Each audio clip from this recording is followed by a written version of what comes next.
ओम नमो भगवते वासुदेवाय। स्वागत है आप सभी का हमारे चैनल पर। आइए जानते हैं कि माघ मास के कृष्ण पक्ष की शर्तिला एकादशी का व्रत कब रखा जाएगा, कब पारण करना होगा, राहु काल का समय क्या होगा।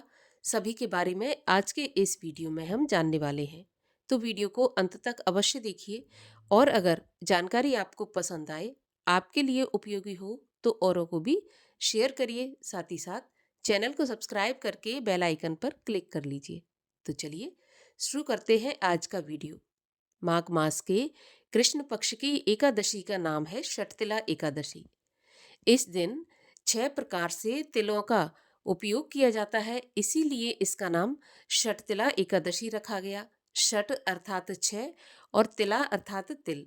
शर्तिला एकादशी के दिन ऐसा कहा जाता है कि तिल का उपयोग 6 प्रकार से करना चाहिए। जैसे अपने स्नान के जल में तिल का प्रयोग करें, तिल डालकर स्नान करें, तिल का उपटन लगाना चाहिए, तिल मिलाया हुआ जल पीना चाहिए और तिल का दान करना चाहिए। तिल से होम या हवन करना चाहिए और भगवान के भोग में और स्वयं के लिए भी खाने के लिए तिल का प्रयोग करना चाहिए। इस प्रकार से इस दिन तिल का प्रयोग करने से भगवान श्री हरि विष्णु अत्यधिक प्रसन्न होते हैं। माघ का महीना है और तिल का दान करने से कई गुना पुण्य फल की प्राप्ति होती है। एकादशी के व्रत में 3 दिन नियमों का पालन किया जाता है। दशमी से लेकर द्वादशी तक नियम पालन किए जाते हैं। दशमी की संध्या से ही अन्न का त्याग कर देना चाहिए, पृथ्वी पर शयन करना चाहिए और पूर्ण रूप से ब्रह्मचर्य का पालन करना चाहिए। और दशमी के दिन ही तुलसी पत्र भी तोड़कर रख लेना चाहिए, क्योंकि एकादशी पर तुलसी पत्र नहीं तोड़े जाते हैं, लेकिन एकादशी पर तुलसी पत्र भगवान को अर्पित करके ही भगवान का पूजन पूर्ण होता है। तो इसलिए दशमी के दिन ही तुलसी पत्र तोड़कर रख लें। अगर दशमी के दिन रविवार है तो उससे पहले तोड़ के रखें। तुलसी का पत्ता चाहे जैसा भी हो, 8 दिन पुराना भी हो, तो भी वह बासी नहीं माना जाता। सूखा पत्ता भी हम भगवान को अर्पित कर सकते हैं। मान लीजिए किसी वजह से नहीं तोड़ पाया, तो जो आसपास पत्ते पड़े हुए होते हैं उनको भी अर्पित करते हैं, तो उतना ही पुण्य फल प्राप्त होता है।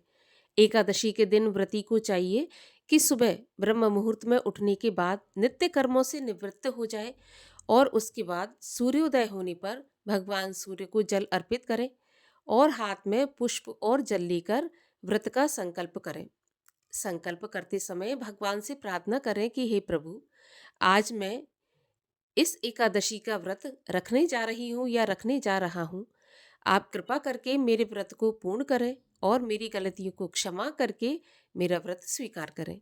इस प्रकार से संकल्प करने के बाद विधि विधान से भगवान श्री हरि विष्णु का पूजन करना चाहिए।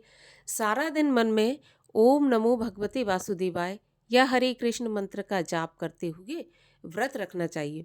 संध्या के समय एक बार फिर से आरती करें, भगवान का संध्या वंदन करें। एकादशी के व्रत में रात्रि जागरण का भी बहुत अधिक महत्व माना जाता है। रात्रि जागरण करते हैं तो कई गुना व्रत का पुण्य फल प्राप्त होता है। लेकिन अगर किसी वजह से पूरी रात नहीं भी जाग सकते, तो भी कम से कम मध्य रात्रि तक भगवान का भजन कीर्तन करते हुए अवश्य जागरण करना चाहिए। एकादशी व्रत की कथा सुननी चाहिए। इस प्रकार से एकादशी व्रत का पालन करना चाहिए। अब द्वादशी के दिन जो पारण का मुहूर्त बताया जाता है, उसी मुहूर्त पर एकादशी के व्रत का पारण करना अनिवार्य माना जाता है, क्योंकि अगर पारण सही मुहूर्त पर नहीं किया जाता तो भी व्रत पूर्ण नहीं माना जाता। तो जो मुहूर्त बताया जाता है उसमें पारण करें। पारण करने से पहले ब्राह्मण को भोजन कराएं या फिर एक ब्राह्मण के भोजन की कच्ची सामग्री दान कराकर उसके बाद अपने व्रत का पारण करें। पारण तुलसी दल से, गंगा जल मिश्रित जल से, शुद्ध एवं सात्विक भोजन से, चावल से कर सकते हैं, लेकिन तामसिक भोजन से, चाय या कॉफी से व्रत का पारण नहीं करना चाहिए। सबसे उत्तम और उचित है कि साथ भुने हुए चने लें और उससे अपने व्रत का पारण करें। भुने हुए चने से किस प्रकार व्रत का पारण करना चाहिए, इसके बारे में पूरी वीडियो हमारे चैनल पर है, तो आप जाकर देख सकते हैं। अब शटतिला एकादशी का व्रत कब रखा जाएगा, आइए जानते हैं। तो देखिए, एकादशी तिथि प्रारंभ होगी 13 जनवरी मंगलवार की दोपहर 3:16 से और एकादशी तिथि का समापन होगा 14 जनवरी बुधवार की शाम 5:53 पर। तो हिंदू धर्म में एकादशी का व्रत हमेशा उदया तिथि में रखा जाता है और उदया तिथि में एकादशी हमें प्राप्त हो रही है 14 जनवरी बुधवार को। इसी दिन शर्तिला एकादशी का व्रत रखा जाएगा। सभी वैष्णव जन और स्मार्त जन इसी दिन इस व्रत का पालन करेंगे। 15 जनवरी गुरुवार को व्रत का पारण किया जाएगा और पारण का शुभ समय होगा सुबह 7:15 से 9:21 तक और राहु काल का समय होगा 14 जनवरी को दोपहर 12 बजे से 1:30 बजे तक। और राहु काल के समय पर कोई भी शुभ काम या मांगलिक काम नहीं करना चाहिए, कोई भी नया काम शुरू नहीं करना चाहिए, क्योंकि ये वो समय होता है जिसमें कोई भी शुभ काम अगर किया जाए तो वह शुभ फलदायी नहीं होता है। तो ये थी शर्तिला एकादशी व्रत से जुड़ी जानकारी।